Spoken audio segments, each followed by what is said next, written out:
Hello everybody, this is City Scrapper. Thank you so much for joining me on my channel today. Today I have a layout that I made using the March My Creative Scrapbook limited edition kits. This month in the kits we received some 49 and Market papers and embellishments. The papers were from the Vintage Artistry Everyday collection and also the Vintage Artistry Wedgewood collection.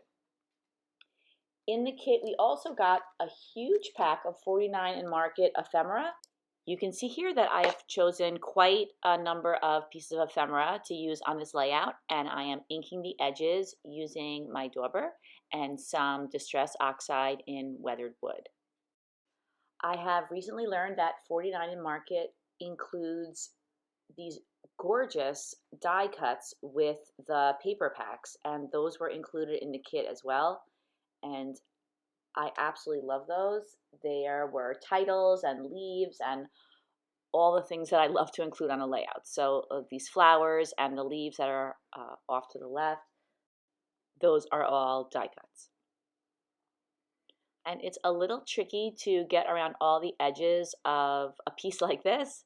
So I'm just going in there with my dauber and just adding a little bit of color. And I know it won't be all around all the edges, but I want to make sure that there's some of that weathered wood color on all the pieces that are on the layout. So I have layered up the larger background pieces, and now I'm kind of playing around with all the littler pieces. I kind of had it in my head that I wanted to have a diagonal composition from the upper left to the lower right. And so I'm just arranging everything now, just trying to figure out where I want to put everything. I had already mounted the photo that I'm using on a piece of blue paper that was included in the kit. And the photo that I'm using is of a very young raccoon. There were two of them across the street from my house on the neighbor's lawn, and I had never seen a raccoon just outdoors frolicking around before. I don't know if I would have approached an adult raccoon, but there were two little guys, so I thought that it would be fine, and they barely took notice of me. Many, many years ago, when my family moved to the suburbs from the city, we didn't really see that much wildlife. And it's funny because back then the area was so much more rural than it is now. But I never saw deer. I never saw anything other than maybe squirrels. And I'm trying to think, squirrels and birds and chipmunks. In the last few years, I guess because the land available to animals has really shrunken, we see a lot of animals that I never saw before, even though our area is just so much more developed than it was so many 40 years ago. And so we've seen things like deer. We never used to see deer in our area. They're everywhere now. We see foxes. There's a fox that seems to be living in my backyard or near my backyard. And then we saw these raccoons, and I was thinking how adorable and beautiful they were. Most of the layout came together really easily. I really love layering ephemera and die cut pieces and fussy cut pieces as well. But on the right hand side, there's a ticket that sticks out, and I kept kind of fussing with that. I wasn't sure how far out I thought it should stick, and I made a few changes to it as the layout goes along. Now I am popping up the entire cluster using some adhesive foam or fun foam, and you might already know that you can get that foam in large packs in the children's craft section of any of those big craft stores. Here I'm adding that little tiny piece that I cut out of the circle, and I add that in for a while. At some point I do attach it down, but it doesn't make it onto the final layout. In the end, you'll see how the bottom right-hand corner changes just a little bit, but I thought it was enough to make everything look more balanced. I decided to put a small square on top of the navy blue inside the frame, although I really like that navy blue color inside the frame, and I do want to have touches of navy blue on the layout. I didn't want to have a big, huge area of the navy blue in that one spot. So I did leave a border of the navy blue, but I filled in the middle so that I thought that it would just not draw your eye there immediately. I decided that I wanted to add a little something to the background. The mixed media does take some twists and turns on this layout, but my first thought was that I wanted to add some distress oxides to the background. The first color that I selected is called Spun Sugar, and I liked this color because I felt that it was a good match for the background, but I could still use it to emphasize the area around the large cluster. So I'm using this Prima stencil that was in the kit, and I'm putting the Distress Oxide through the stencil, and I'm going all around the outside of the pencil line that I drew. At first, I wasn't sure if I wanted to just put the color in some places, and then I decided to put the color all around the pencil line. And I kind of feel like in the end, that was probably what made me not like it so much. I probably should have just chosen a couple of areas to put the color. I'm also using another color, I think it has the word blueprint in it. I will put that in the description box, that dark blue color. So I'm trying to decide how much of that to put down, and in the end I decided I was going to layer that all the way around the outside, and I keep trying the cluster down to see if I like the way that it looks. And at the time I did like the way it looked, but I changed my mind later on. And this color is, I think it's called Blueprint Sketch. I think it's the perfect color to use with this collection. It matches the dark blue in the collection perfectly. I'm also using a small, very, very tiny stamp and some archival ink just to put a little teeny tiny bit of black, they're not splatters, but little black dots all around the cluster. I also go in with some white splatters, and that's watered down white acrylic paint, and I'm splattering that again in that same area, just around where the cluster is going to go. In the end, I did not like the blue Distress Oxide around the cluster. I just didn't think that it achieved what I wanted it to achieve. So off camera, I went to town with a paper towel and a spray bottle of water, and I lifted up as much of that as I could. And I'm sorry I didn't record it.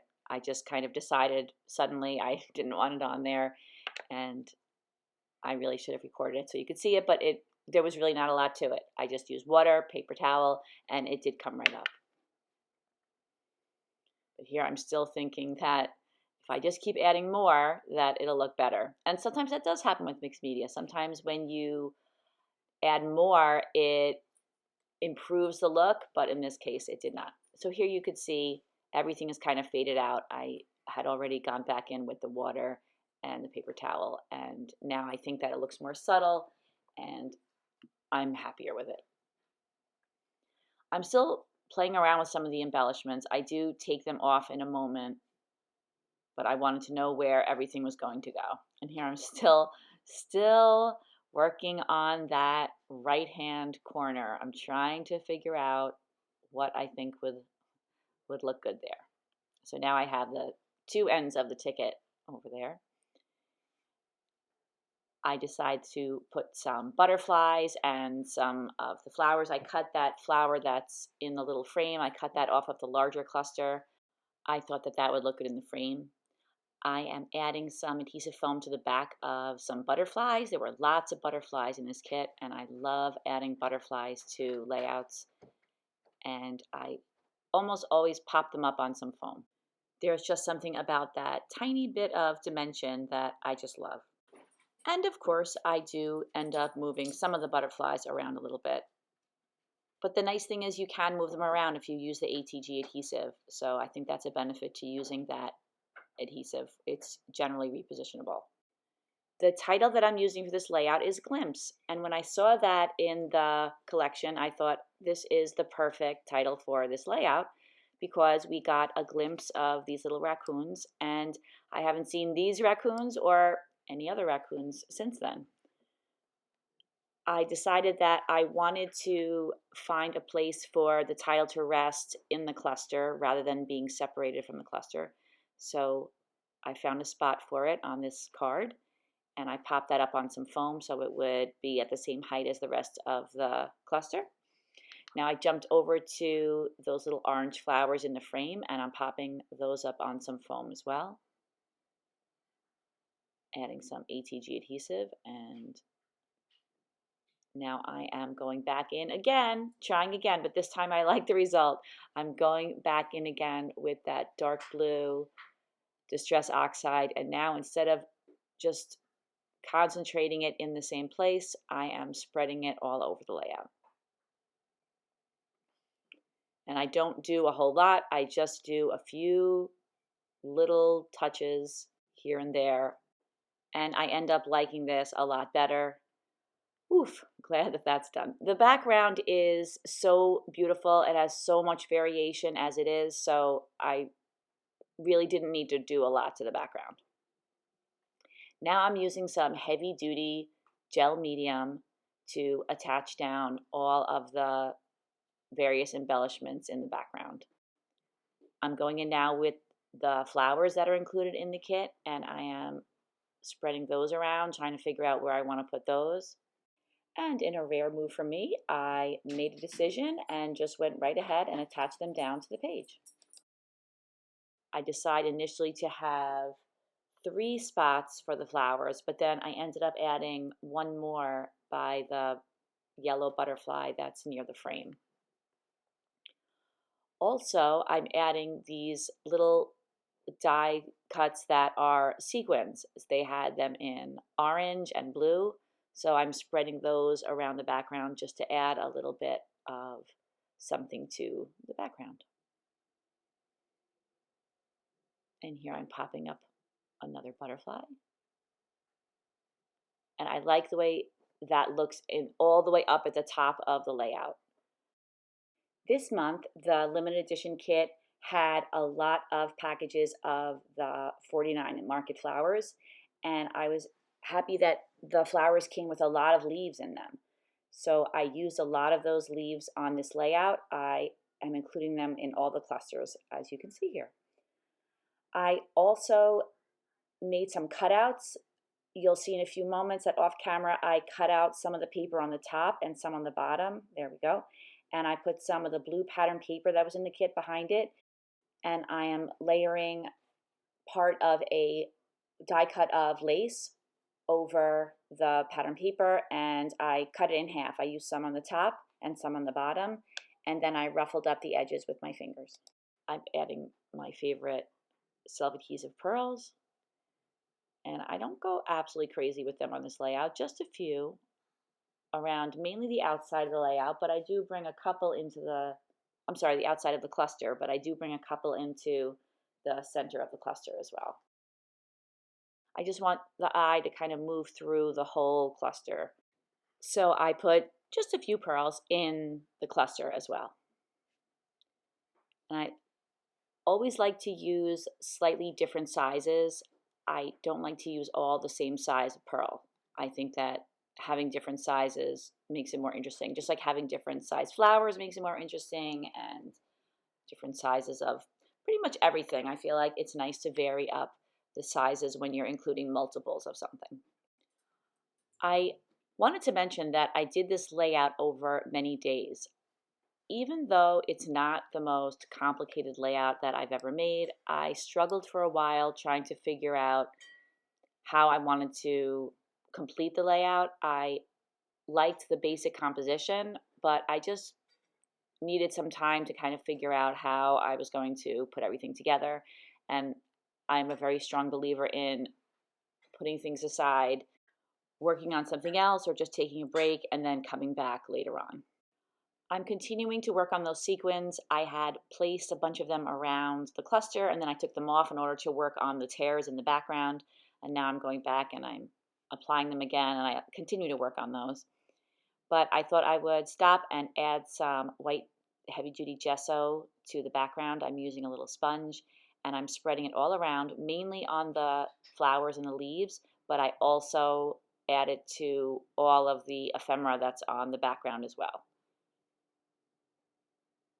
And I like the way this highlights all the highest areas of the flowers, and then I also like the way it just makes everything kind of blend together.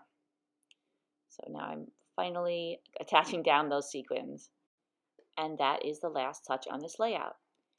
Here come the close-ups. Thank you so much for watching, everybody. Please head on over to the My Creative Scrapbook website and check out all of the beautiful kits that they have this month. I hope if you like this video, you'll give it a thumbs up. And I hope that if you're not a current subscriber, you'll consider subscribing to my channel.